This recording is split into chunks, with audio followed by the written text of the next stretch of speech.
अगर मैं आपसे पूछूं कि भारत के सबसे महान इनोवेटर कौन हैं, तो शायद आपका जवाब होगा एपीजे अब्दुल कलाम या फिर इलॉन मस्क जैसा कोई बड़ा नाम। लेकिन अगर मैं आपसे कहूं कि इन सब लोगों के बावजूद भी हमारे देश के एक ऐसे महान इनोवेटर हैं जिन्होंने लद्दाख की बर्फ से पानी बनाया, जिन्होंने हजारों बच्चों की जिंदगी बदल दी और जिनकी सोच से थ्री इडियट का सबसे मशहूर किरदार फुनसुक वांगडू प्रेरित हुआ। आखिर कौन है ये सोनम वांगचुक? हाँ, वही सोनम वांगचुक जो हिमालय और लद्दाख के मुद्दे और भारत की शिक्षा व्यवस्था के सुधार को लेकर जंतर मंतर प्रोटेस्ट में 21 दिनों से भूख हड़ताल पर थे। आइए जानते हैं सोनम वांगचुक की पूरी कहानी और साथ में हम ये भी जानेंगे कि उन्होंने इस देश के लिए क्या किया। सोनम वांगचुक का जन्म 1 सितंबर 1966 को लद्दाख के उले तोप्को गांव में हुआ। उस समय उनके गांव में शिक्षा की सुविधा नहीं थी, इसीलिए उन्होंने अपनी शुरुआती पढ़ाई अपने घर पर ही की। जब वे पहली बार स्कूल पहुंचे तब उन्हें भाषा की बड़ी समस्या का सामना करना पड़ा, क्योंकि वे अपने घर में लद्दाखी भाषा बोलते थे जबकि स्कूल में पढ़ाई उर्दू भाषा में होती थी। इसीलिए उन्हें पढ़ाई के समय काफी कठिनाइयां झेलनी पड़ी। स्कूल में रटकर करने वाली पढ़ाई उन्हें कभी पसंद नहीं आई। उनका मानना था कि शिक्षा का मकसद सिर्फ परीक्षा पास करना नहीं, बल्कि नई सोच और समस्याओं का समाधान करना होना चाहिए।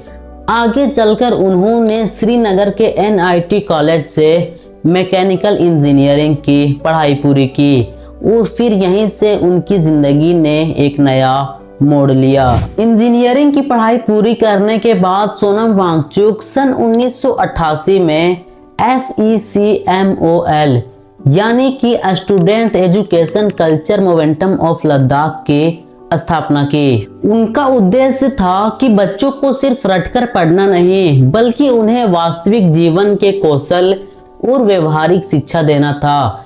आज भी SECMOL की मदद से हजारों बच्चे बेहतर शिक्षा और नई सोच के साथ अपना भविष्य बना चुके हैं। लद्दाख में हर साल गर्मी के दौरान पानी की भारी कमी हो जाती थी और इसी कमी की वजह से वहां के किसानों को खेती करने में काफी परेशानियां होती थी। इसी समस्या का समाधान करते हुए सोनम वांगचुक ने आइस ट्यूब तकनीक का विकसित किया।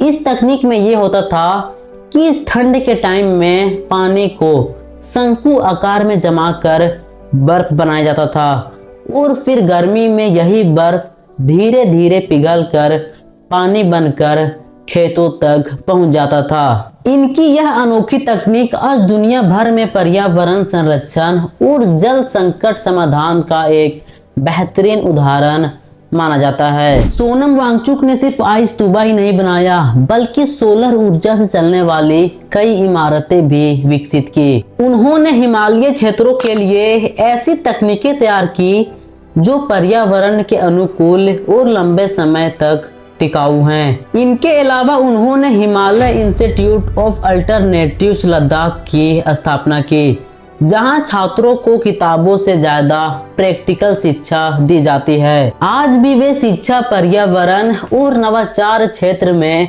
लगातार काम कर रहे हैं। अपने शानदार कामों की बदौलत सोनम वांगचुक को कई बड़े राष्ट्रीय और अंतर्राष्ट्रीय अवार्ड मिल चुके हैं। साल 2016 में इन्हें रोलेक्स अवार्ड फॉर इंटरप्राइज मिला। साल 2018 में एशिया का प्रतिष्ठित अवार्ड रोमन मैग्सेसे अवार्ड मिला और साल 2025 में टाइम 100 क्लाइमेट लीडर की सूची में इनका नाम शामिल किया गया। इन सब के अलावा भी उन्हें शिक्षा, पर्यावरण और नवाचार क्षेत्र में कई अंतर्राष्ट्रीय पुरस्कार और सम्मान मिल चुके हैं। हाल के वर्षों में सोनम वांगचुक पर्यावरण संरक्षण, शिक्षा सुधार और लद्दाख से जुड़े मुद्दों पर लगातार अपनी आवाजों को उठाते रहे हैं। साल 2026 में वे फिर से एक बार चर्चा में आ गए, जब उन्होंने लद्दाख के मुद्दे और भारत के शिक्षा व्यवस्था के सुधार को लेकर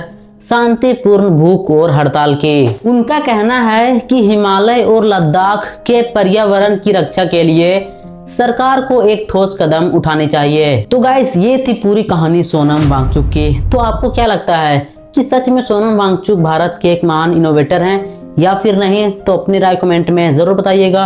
अगर वीडियो पसंद आई हो तो वीडियो को एक लाइक करना, अगर चैनल पे नए हो तो चैनल को सब्सक्राइब कर देना। मिलते हैं नेक्स्ट वीडियो में, तब तक के लिए जय हिंद जय भारत।